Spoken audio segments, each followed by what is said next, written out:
Our hearts. It's the beat we all live by. It's one of the most important organs in our bodies. But what can you do if for some reason it stops working properly? That's our focus today. Plus, we're going to answer all your questions right now. Next on Dr. Q&A.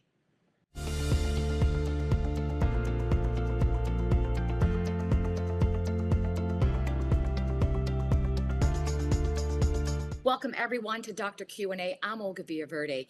Heart disease is a major killer in the United States. Just look at these numbers. 1 in 4 Americans die from it each year, and that's according to the American Heart Association.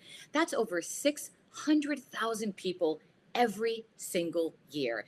And heart disease consists of a number of different conditions. That's why today joining us is Dr. George Castellanos. He's an interventional cardiologist with the Newport Heart Medical Group in Newport Beach, California. Welcome, Dr. Castellanos. Thank you so much for joining us. Thank you, Olga. I appreciate the invitation. Lots of questions from our viewers. First, I just want to show this video about heart disease. The day of my heart attack, I was on my way to work. I woke up in the morning feeling nauseated and tired. I had heartburn. I thought it was all my morning sickness from being pregnant. As my day progressed, my symptoms got worse. My jaw tightened. My left arm went limp. I had extreme burning in my chest. By the time I'd gotten to the urgent care center, it had been 6.5 hours from the onset of the symptoms. And I was at that point so critical, I had to be airlifted to a local hospital. They were counting my life in minutes. I got to the hospital. They had to do emergency surgery. They placed a stent in my artery that was blocked. I spent 10 days in the coronary care intensive care unit. And during that time, I lost a baby as well.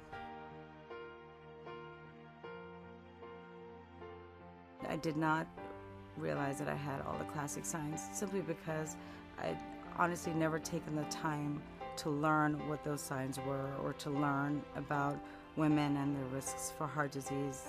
My words of wisdom for anyone would be to educate yourself about your risks for heart attacks and heart disease. What are the warning signs associated with heart disease that people should be aware of, doctor? So heart disease is a really broad category. There's different types of heart diseases out there, and I want to maybe focus on two that are most prevalent. They would be considered coronary artery disease and heart failure. In general, what you can expect when the heart isn't functioning as well is that patients can experience some chest pain, maybe some difficulty breathing, maybe some nausea. But again, there's other conditions that can lead to that as well. So you won't be able to make that one-to-one correlation. But typically, it's chest pain, shortness of breath, or nausea or vomiting.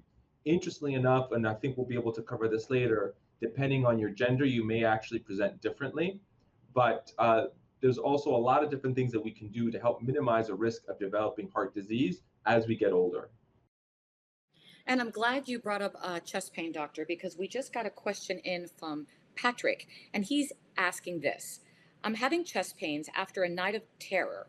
Should I see a doctor? I'm not sure what a night of terror means, but maybe it's a nightmare that's happened to me as well, Patrick, where you wake up and you're gasping and your heart's going something like that. So I'm going to assume maybe that's what Patrick's talking about. Doctor? Yeah. So one thing that's always important is that we're supposed to listen to the patient, right? He's clearly having some sort of symptoms. There's something that's bothering him. Whether or not it's heart related, honestly, I feel it's secondary because we need to address his concern. So let's say he comes sees me in the office. There's a variety of possible conditions that we're considering, but more importantly, we want to make sure that we address his concern. Typically, when people do have these extra heartbeats or this fast heart rate, as you so eloquently voiced, then we need to make sure that it's not one of these dangerous types of fast, irregular heartbeats that can lead to problems. So there's a variety of tests that we do in order to ascertain that, but ultimately, it's in the very beginning, it's a bit of reassurance with the patient that there are definitely ways in which we can better diagnose the way what's happening, and there's lots of different treatments depending on what condition we find they have. So he should definitely seek the care of a healthcare professional, whether it's a cardiologist or the primary care doctor, and allow them to run some basic tests and do a physical exam to determine what way we should, how we should address this concern.